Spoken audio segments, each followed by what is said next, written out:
Welcome everyone. I'm Matt, this is Desiree. Hi, We're everybody. here on Monday, October 16th, 2017. Just a quick reminder, our Halloween party is coming up in just 2 short weeks. We will have an awesome and highly competitive costume contest, so be sure to get ready now. Get your costumes all set so that you can have a shot at our super cool and customized trophies. That being said, today's class was all about grounding. Why? Because grounding is a really important concept in West Coast Swing, and it also doesn't get taught a whole lot. And that's partly because it's a little bit more abstract, it's a little more kind of pseudoscience-y, and it gets into some stuff that's not very easy to concretely explain in a group class. It usually gets taught more in private lessons. I wanted to really delve into it today because I think it is, again, really important. It helps a lot of different types of moves and movements. It's really important to just everything in West Coast Swing. We talked about some exercises to get grounded really quickly. So most of us, either from other styles of dance or just because we have very stressful day-to-day lives in modern times, tend to carry our weight pretty high up in our body. So we've had a long day at work, and our shoulders just creep up, and we get really stressed out. Our boss is really hounding us for a deadline, and whatever. We protect ourselves, right? And we tend to go up. And so the exercise basically is just to imagine that your weights are really high up. Imagine you have this large metal ball and it's really high up in your chest. Pull your shoulders up and then allow it to drop into your hips. And feel what that produces in your body. Feel how you naturally just on the spot become more grounded. Meaning kind of really weighted on the lower half of your body and feeling really balanced. And like if someone were to come up and push you, you'd still be steady on your feet. We talked about how this is very important to do as an exercise because we want to be internally grounded, right? We want to be able to just stand and be grounded. The tendency is for it to be easier to ground while we're moving because we have feet, right?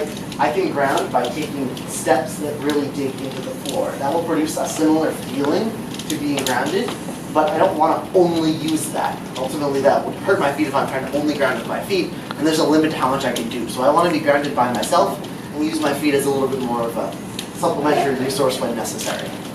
So again, the exercise, pull your center way up, drop it down. You're going to tend to want to exhale. Go for that. Exhale deep into your diaphragm if you want to and really push your weight down, your body mass down as you take the last of that exhale.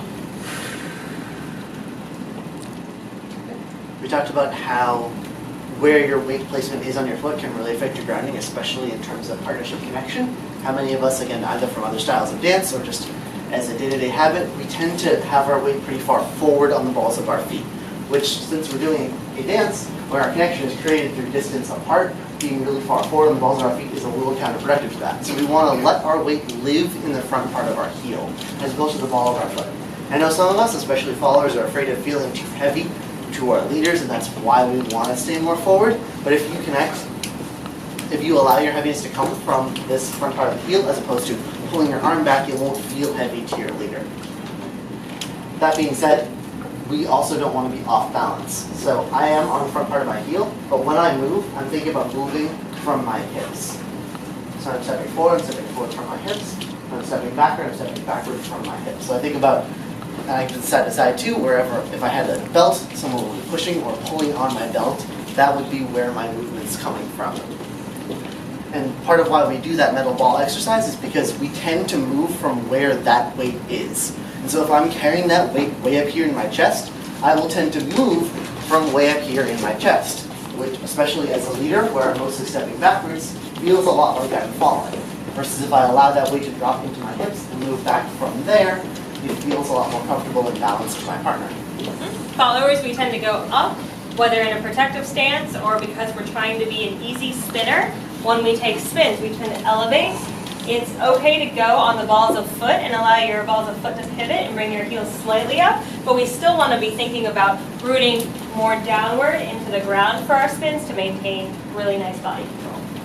The last thing we talked about was how I want, and again, just to emphasize, movement to come from the hips, not the feet. Right? The tendency is when we first start learning how to dance, the emphasis is just on putting our feet in the right place. We can talk about that on a different day, but I really want the movement to come from our body and allow our feet to catch our body after. Now that doesn't mean that I'm going to push my body to the point that I'm falling and then my foot has to catch me, but it also doesn't mean that I'm just stepping through patterns. I want to allow the movement to come from my body And this also relates back to spins as well. I don't want to just step through my turn. That makes it much harder to spin quickly. I want to allow my body to produce the rotation, and my feet are sort of like wheels. Final thing we did was we just partnered up and we tried to dance through everything. We did it a couple times really badly where we were really not grounded and was really stepping through things, and a couple times where I snapped and we switched and got more grounded. We all noticed a really big difference, and so hopefully we will all keep that up throughout our social dancing. Yeah. That's it. Thank you for coming and joining us for this grounding lesson. Yay! Yeah.